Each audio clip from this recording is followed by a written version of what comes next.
Pendant 30 ans, j'ai vécu au rythme de l'usine Renault-Cafelin. Je me levais avant l'aube, enfilais ma combinaison bleue et prenais ma Peugeot pour rejoindre cet énorme complexe industriel qui pour moi était bien plus qu'un simple lieu de travail. L'odeur du métal chauffé, le bruit des presses hydrauliques et la chaleur des conversations entre collègues formaient la trame de mon existence. Je n'étais pas un simple ouvrier parmi d'autres, j'étais devenu l'âme de ce lieu. Mes mains calleuses racontaient l'histoire de chaque voiture assemblée, de chaque problème résolu, de chaque innovation mise en place. En 3 décennies, aucun accident grave ne s'était produit sous ma responsabilité. C'était ma fierté silencieuse. La sécurité n'était pas une directive pour moi, mais une vocation. J'inspectais les équipements, même quand personne ne regardait. Je signalais les anomalies avant qu'elles ne deviennent dangereuses, et je formais chaque nouvel arrivant comme si sa vie en dépendait, ce qui était souvent le cas. Je n'étais pas l'homme le plus bavard de l'équipe, mais quand je parlais, on m'écoutait. Ce respect, je l'avais gagné par ma constance et ma vigilance, pas par des diplômes ou des titres. L'usine n'était pas seulement mon gagne-pain, c'était l'endroit où j'avais grandi, mûri, et donné les meilleures années de ma vie. Mais le monde industriel évoluait. Les réunions au sommet se multipliaient, avec leur lot de termes comme optimisation et gestion des coûts. Nous le sentions tous, comme un courant d'air glacial traversant la cantine. Quand les ressources humaines m'ont convoqué un mardi matin, je pressentais déjà la nouvelle. Pourtant, l'entendre dire à haute voix qu'il me remplaçait par un jeune chef d'équipe fraîchement diplômé et payé moitié moins, m'a frappé comme un coup de marteau. Nous modernisons notre structure organisationnelle, ont-ils expliqué, comme si mes 3 décennies d'expérience n'étaient qu'une ligne dans un tableur Excel. J'ai écouté leurs discours préparés, leurs promesses d'accompagnement, leurs propositions indécentes de retraite anticipée. Dans leur bureau climatisé avec leurs cravates impeccables et leur sourire de façade, ils ne comprenaient pas. Pour eux, j'étais un chiffre, un coût, un problème à résoudre. Ils ne voyaient pas l'homme qui avait consacré sa vie à faire fonctionner leurs machines, à protéger leurs ouvriers, à maintenir la qualité de leurs précieuses voitures. J'ai signé les papiers qu'ils me tendaient, la gorge nouée par une colère froide. En rentrant chez moi ce soir-là, j'ai évité le regard inquiet de ma femme Sylvie. Comment lui expliquer que l'homme qu'elle avait épousé n'était plus considéré comme utile? Comment lui dire que 30 ans de loyauté s'achevaient par un entretien de 15 minutes et une enveloppe contenant les modalités de mon départ? J'ai simplement posé mes clés sur la table et ouvert une bouteille de vin rouge. Ils m'ont remplacé, ai-je dit finalement. Elle n'a pas eu besoin de plus d'explications. Il s'appelait Nicolas, 27 ans, diplômé d'une grande école d'ingénieur, avec une assurance qui frisait l'arrogance et des théories apprises dans des manuels qui n'avaient jamais connu la poussière d'un atelier. Il est arrivé avec une poignée de main ferme et un sourire qui n'atteignait pas ses yeux. On m'a demandé de le former, de lui transmettre tout mon savoir, de rendre la transition harmonieuse. Cette demande résonnait comme une ultime insulte. Chaque matin, je l'emmenais à travers les allées de l'usine, lui montrant les secrets que seule l'expérience pouvait enseigner. Je lui expliquais les caprices de la chaîne d'assemblage principale, comment anticiper une panne avant les capteurs électroniques, comment décoder les signes de fatigue chez les gars qui travaillaient depuis l'aube. Je lui montrais comment gagner la confiance des équipes sans paraître condescendant, comment respecter les anciens tout en imposant son autorité. Mais Nicolas écoutait distraitement, préférant consulter ses tableurs et ses applications de gestion de la performance. « Tu vois, Marcel, me disait-il avec ce ton légèrement paternaliste qui me hérissait, nous pouvons augmenter la cadence de 12% en réorganisant les pauses. » Il ne comprenait pas que les hommes n'étaient pas des machines qu'on pouvait simplement reprogrammer. Il ne saisissait pas que la fatigue était l'ennemi invisible contre lequel je luttais depuis toujours. Un jour, près de la presse hydraulique du secteur B, je l'ai vu ignorer l'avertissement de Laurent, un ouvrier avec 25 ans d'ancienneté. « La pression monte trop vite », avait signalé Laurent. Nicolas avait haussé les épaules, citant les spécifications techniques qui indiquaient que les marges étaient respectées. J'ai dû intervenir, montrant que le capteur était mal calibré depuis la dernière maintenance. « Les machines mentent parfois, lui ai-je dit. Les hommes qui les connaissent, rarement. » Ces 4 semaines de formation ont été les plus longues de ma carrière. Chaque jour, je luttais contre l'envie de claquer la porte, et de laisser ce jeune prétentieux se débrouiller seul. Mais je ne pouvais pas. Je me sentais responsable envers mes collègues, envers ceux qui comptaient sur moi sans même le savoir. Ils avaient de confiance en moi, et je ne pouvais pas les abandonner, même si l'entreprise m'avait trahi. Le dernier jour, j'ai nettoyé mon casier métallique, emportant 3 décennies de souvenirs dans un simple carton. Mes collègues avaient organisé un pot de départ dans un coin discret de la cantine. Il y avait un gâteau, quelques bouteilles, et ces regards gênés des hommes qui ne savent pas exprimer leurs émotions. Personne n'a fait de grands discours. Nous n'étions pas comme ça. Juste des poignées de main fermes, quelques tapes dans le dos et des promesses de se revoir qui sonnaient creux. Nicolas est venu, bien sûr, avec son costume impeccable et ses formules toutes faites. « J'espère être à la hauteur de votre héritage », a-t-il déclaré, comme s'il récitait une leçon. J'ai hoché la tête sans répondre.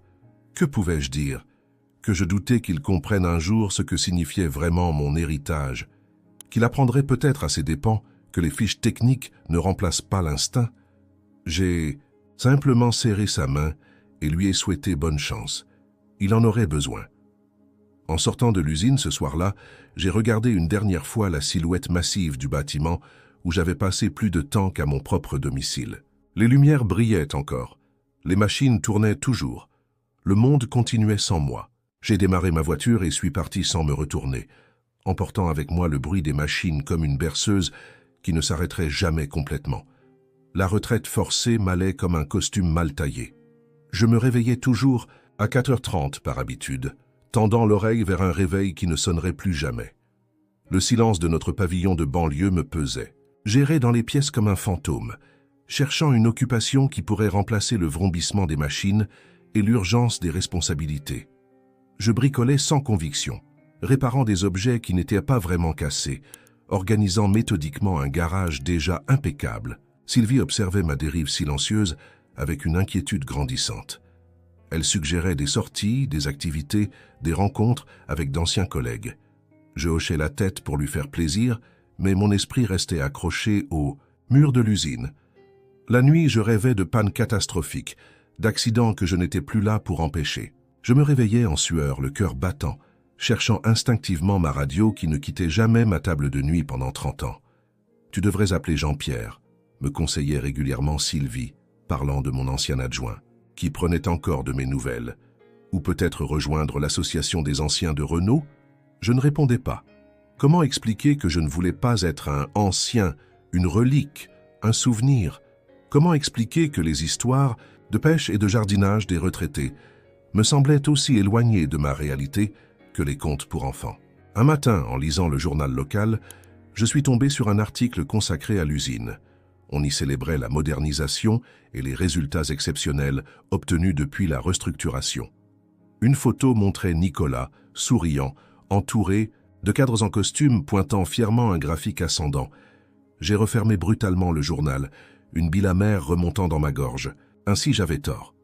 Le jeune ingénieur réussissait là où je n'étais plus nécessaire. La vie continuait, et même s'améliorait, sans moi. Ce jour-là, j'ai quitté la maison sans but précis, conduisant au hasard des routes de l'Île-de-France. Sans surprise, je me suis retrouvé sur le parking des employés de l'usine, à l'heure de la pause déjeuner. J'observais de loin les ouvriers qui sortaient prendre l'air, cherchant des visages familiers. Ils semblaient pressés, tendus, moins bavards que dans mes souvenirs. Personne ne m'a remarqué, assis dans ma voiture comme un voyeur de vie qui n'était plus la mienne. Puis j'ai aperçu Laurent, mon ancien protégé du secteur B, discutant vivement avec 2 collègues. Son langage corporel trahissait une colère contenue, ses gestes étaient saccadés, sa posture défensive. J'ai résisté à l'envie d'aller vers lui, de demander ce qui n'allait pas. Ce n'était plus mon rôle, plus ma responsabilité. J'étais devenu invisible, inutile, dépassé. Du moins, c'est ce que l'entreprise avait décidé. 2 mois passèrent ainsi, entre regrets silencieux et tentatives maladroites d'accepter ma nouvelle condition. Je construisis une terrasse en bois qui n'avait rien d'urgent, je réparais la plomberie qui fonctionnait parfaitement. Je triais des outils déjà parfaitement rangés. Sylvie me regardait faire avec une patience qui me brisait le cœur. Elle méritait mieux qu'un mari à moitié présent, hanté par un passé qu'il ne savait pas comment lâcher. Et puis un soir, alors que nous finissions de dîner, mon téléphone a sonné. Un numéro que je connaissais par cœur s'affichait sur l'écran, celui de la salle de contrôle principale de l'usine. Ma main a tremblé légèrement en décrochant. La voix paniquée de Thomas, le superviseur de nuit, a résonné dans le combiné. « Marcel, on a un problème. Un gros problème. » J'ai reconnu immédiatement la gravité dans la voix de Thomas. Ce n'était pas une simple panne ou un retard de production. Le système de refroidissement principal a lâché, m'expliqua-t-il, la respiration courte, les moteurs du secteur D surchauffent, et personne ne comprend pourquoi la procédure d'urgence ne fonctionne pas. Sans même réfléchir, j'ai attrapé mes clés. J'arrive dans 20 minutes. En attendant, coupez l'alimentation des lignes 4 à 7. Sylvie n'a rien dit quand je me suis habillé en hâte. Elle a simplement hoché la tête, habituée aux urgences nocturnes qui avaient rythmé notre vie conjugale. La route déserte m'a permis d'arriver en 15 minutes. Le parking visiteur était vide à cette heure tardive, mais j'ai garé ma voiture à mon ancienne place par automatisme. À l'entrée, le gardien m'a reconnu immédiatement. « Ils t'ont appelé aussi. »« Tiens » a-t-il commenté en me tendant un badge temporaire. « Ça fait 3 fois cette semaine qu'on a des problèmes sérieux. » L'atmosphère dans l'usine était électrique, un mélange de panique contenue et d'incompréhension. Dans la salle de contrôle, Thomas et 2 techniciens fixaient désespérément les écrans de monitoring. Nicolas n'était pas là. « Il arrive », m'informa sèchement Thomas, mais il a dit de commencer sans lui. Je me suis immédiatement plongé dans les données, consultant les journaux d'événements et les schémas du système. Le problème m'est apparu avec une clarté presque insultante. Quelqu'un avait modifié les paramètres de tolérance du système de refroidissement, probablement pour augmenter la cadence. Mais cette personne ignorait que durant les nuits d'été, quand la température extérieure restait élevée, le système nécessitait une marge de sécurité supplémentaire. C'était une connaissance tacite, transmise d'équipe en équipe, jamais formellement documentée, car considérée comme évidente par tous ceux qui avaient passé des années à observer les caprices de l'installation. En 20 minutes, j'avais rétabli les paramètres originaux et lancé la séquence de redémarrage progressive. Les moteurs commençaient à retrouver une température acceptable quand Nicolas est finalement arrivé, les cheveux en bataille et le regard fiévreux. Il s'est figé en me voyant aux commandes. « Qui a autorisé votre présence ici ?» a-t-il demandé, tentant maladroitement d'affirmer une autorité que la situation lui avait déjà retirée. « C'est moi qui l'ai appelé », a répondu Thomas sans détour. On perdait le contrôle de la situation. Nicolas a observé les écrans, constatant que les indicateurs repassaient progressivement au vert. Sa mâchoire s'est crispée, partagée, entre le soulagement et l'humiliation.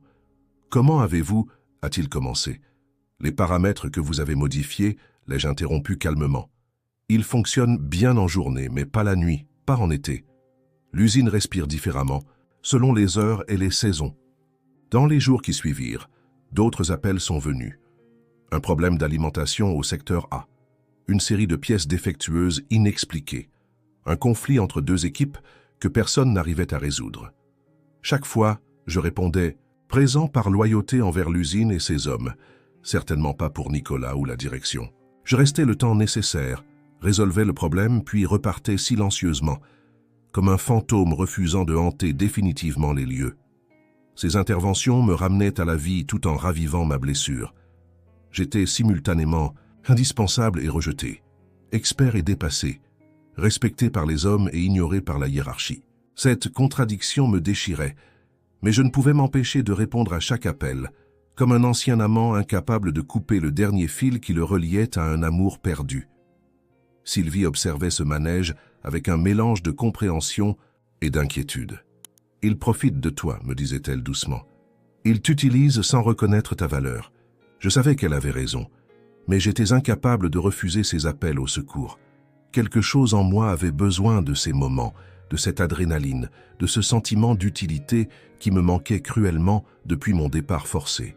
Un mardi matin doux, alors que j'arrosais machinalement les géraniums de notre petit jardin, une berline noire s'est garée devant notre pavillon. J'ai reconnu immédiatement la voiture de fonction réservée au cadre supérieur. 2 personnes en sont descendues. Nicolas, l'air défait, les traits tirés par ce qui semblait être plusieurs nuits blanches consécutives, et Catherine Moreau, la directrice des ressources humaines, celle-là même qui m'avait annoncé mon éviction 4 mois plus tôt. Je suis resté immobile, l'arrosoir à la main, l'eau continuant de couler sur les fleurs déjà trempées. Ils ont remonté l'allée avec cette démarche particulière des gens qui viennent demander une faveur, mais tentent de conserver leur dignité. Sylvie est apparue sur le seuil, surprise par ces visiteurs inattendus. Elle m'a lancé un regard interrogateur avant de les inviter poliment à entrer. Autour de notre table de cuisine, assis devant les tasses de café que Sylvie avait servies par politesse, ils semblaient étrangement déplacés. Les mains de Catherine tripotaient nerveusement un dossier posé devant elle.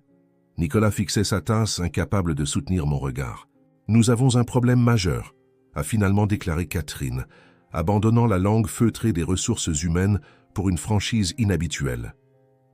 L'usine est au bord de l'arrêt complet. Elle a ouvert son dossier et étalé des graphiques, des rapports d'incidents, des courbes de production en chute libre. Depuis 3 semaines, nous accumulons les retards, les pannes, les défauts de fabrication. Nous avons déjà perdu 2 contrats importants et notre réputation est compromise. Nicolas a enfin levé les yeux. J'ai essayé tout ce que je savais, a-t-il admis avec une humilité nouvelle. J'ai appliqué toutes les procédures, consulté tous les manuels, fait venir des experts externes. Rien n'y fait. C'est comme si l'usine elle-même résistait. J'ai bu une gorgée de café, savourant malgré moi cet instant de revanche. La tentation de leur dire « je vous l'avais bien dit » était forte. Mais je n'ai rien dit, observant leur désarroi avec un détachement qui m'étonnait moi-même. « Nous voudrions vous proposer de revenir », a enchaîné Catherine, allant droit au but. Pas comme employé régulier, bien sûr, comme consultant, spécial, avec un statut privilégié et une rémunération conséquente. Elle a sorti un contrat de son dossier, me montrant des chiffres qui représentaient effectivement un salaire bien supérieur à celui que j'avais touché pendant mes dernières années. Vous auriez carte blanche pour résoudre les problèmes, sans avoir à rendre de compte sur vos méthodes. Je sentais le regard de Sylvie sur moi, attentive à ma réaction. Nous n'avions pas besoin de cet argent. Notre maison était presque payée et nous vivions modestement. Ce qu'ils offraient, c'était quelque chose de bien plus précieux.